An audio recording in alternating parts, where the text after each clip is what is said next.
우리 법령이 개정일을 기준으로 한다는 거. 법령 보면은 시행일 있고 개정일 있어요. 개정된 시점인데 모든 거는 개정일을 기준으로 하고 우리가 자격 공고 시험 뭐 내년 뭐 한 1월에 발표를 될 거예요. 1월에 발표, 1월 말일 정도에 발표가 될 텐데 시험 공고일이 그 공고일 이전에 발표된 이 법령들에 대해서 개정일을 기준으로 시험이 나온다라는 거고 그리고 또 하나가 시험에 대해서 참고로 하실 부분이 이런 법령들이 매년 개정이 되는데 그러다 보니까 기존에 많이 나왔던 감리법 말고 이 나머지 정보화법 같은 경우에는 변경된 부분, 개정된 부분, 작년 대비 올해 변경된 부분만 주로 공부하시면 돼요. 그래서 모든 학원들이 변경된 부분에 대해서 좀 많이 이슈를 잡고 모의고사 같은 게 많이 나옵니다. 그래서 변경된 부분에 대해서 좀 주의를 기울이시고 공부를 하셔야 된다라고 말씀드리고요. 어쨌든 중요한 법령이 있다는 거 다시 한번 말씀드리고요. 여기는 그래서 일반적으로 감리법이 제일 많이 나와요. 뭐 소프트 지능법 계열, 뭐 전자정보 계열이 있는데 일단 감리법이 많이 나온다는 거 보시면 되고요. 이거는 이게 법령을 이렇게 이거 추가로 말씀 법령을 이런 식으로 나눴다는 건데 뭐 이렇게 나눈 의미가 있는지는 이게 원래 이게 기본반 교재가 이렇게 만들어서 제가 이걸 카운팅을 같이 해서 집어넣긴 했지만 저는 뭐 기본적으로는 감리법하고 일반적인 정보화법으로 크게 나눠서 생각하시는 게 편합니다.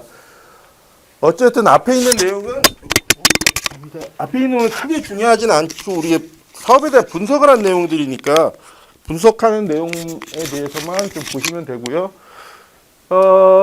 일반적으로는 법령 지침, 올해 뭐가 나왔다는 부분인데, 내년하고 별반 크게 차이는 없어요. 이것도 아까 있는 내용인데, 그 중에서 하나가 아까 말씀드린 대로 이게 ISMP, 요거가 특이하게 올해 처음 나왔다는 부분인데, 이게 내년에 나올 것 같지는,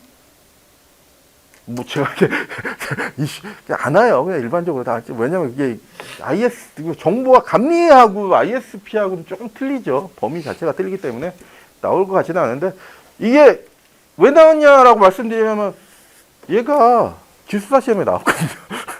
저는 기술사 시험도 같이 공부하다 보니까 기술사에 이슈가 되는 부분, 기술사 시험을 제가 쉽게 합격한 이유가 법령을 좀 많이 알았어요.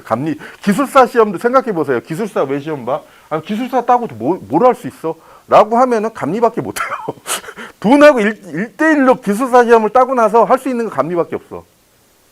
기술사는 말 그대로 서티피케이션 개념이죠. 그러니까 감리사는 라이센스 개념이잖아요. 자동차 라이센스라고 하죠. 자동차 라이센스를 가져야 자동차 운전을 하잖아요.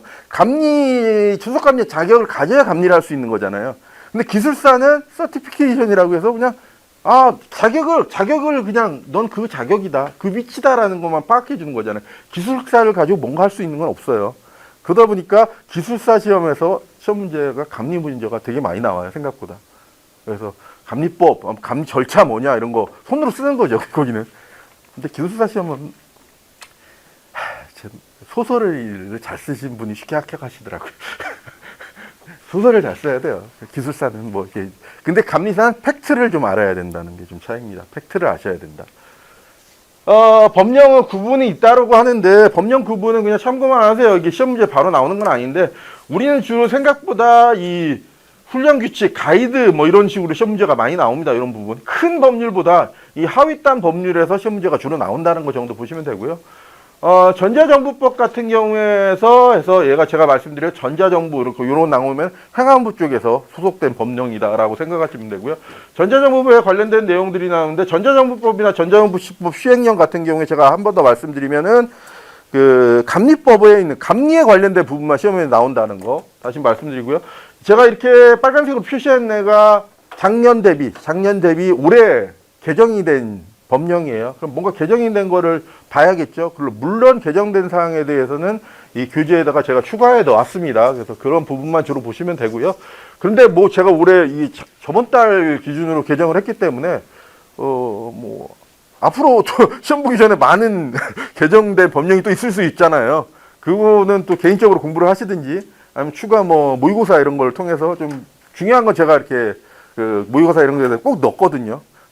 제가 낸 문제가 생각보다 적중률이 좋았어요. 전 개인적으로는. 좋았어요.